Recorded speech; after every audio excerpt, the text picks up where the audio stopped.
আসসালামু আলাইকুম। আশা করি সবাই খুব ভালো আছেন। আমিও ভালো আছি আলহামদুলিল্লাহ। তো এখন রাত 10:30।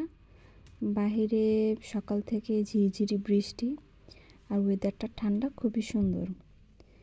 সকালবেলা ক্লাস ছিল, সারাদিন ক্লাস করে এসে ল্যাব রিপোর্ট সাবমিট করে রাতে 10:30।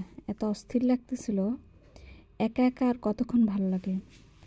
তো হঠাৎ করে মনে হলো যে হেঁটে আসি, কিন্তু বাইরে তো বৃষ্টি। আমি রেইনকোট পরে রেডি হয়ে নিছি। আমি কখনো এইভাবে বের হই না, কিন্তু ওই দিন খুব অস্থির লাগছিল। তারপর একা একা বের হলাম।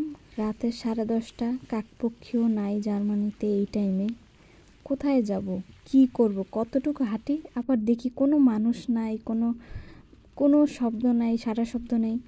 তারপর একটা বাসে করে চলে গেলাম সিটি সেন্টারে। তখনও ভালোই বৃষ্টি হচ্ছিল। আর এই তো বাসে 3জন 4জন 2জন, কেউ নামে কেউ উঠে, এভাবেই চলে গেলাম। আমার বাসা থেকে সিটি সেন্টার যেতে 20 মিনিট লাগে।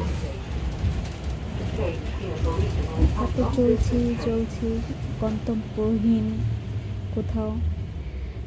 তখন প্রায় কটা বাজে, 11:10 এরকম বাজে।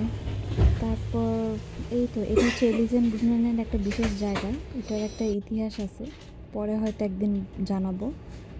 তারপর এই তো এখানে ঘুরি ওখানে ঘুরি, বৃষ্টি হচ্ছে ঝিরিঝিরি। আর একা একা ঘোরার তো তেমন কোনো মজা নেই, তারপরও ভালোই লাগছিল। সারাদিন এত ব্যস্ততার পরে মনে হলো যে নিজের মতো একটা সময় কাটানো। আমি কখনোই এইভাবে বের হইনি, কিন্তু মনে হলো যাক ভালো আমি বের হলাম। আশেপাশে কেউ নাই আসলে, বাইরে আসার পরে বোঝা যায় একাকিত্ব কী জিনিস। তারপর একটা ডোনার কিনে খেতে খেতে বাসায় চলে যাই। বাসায় যে দেখি রাত 1:30 বাজে। এটাই। সবাই ভালো থাকবেন। আল্লাহ হাফেজ।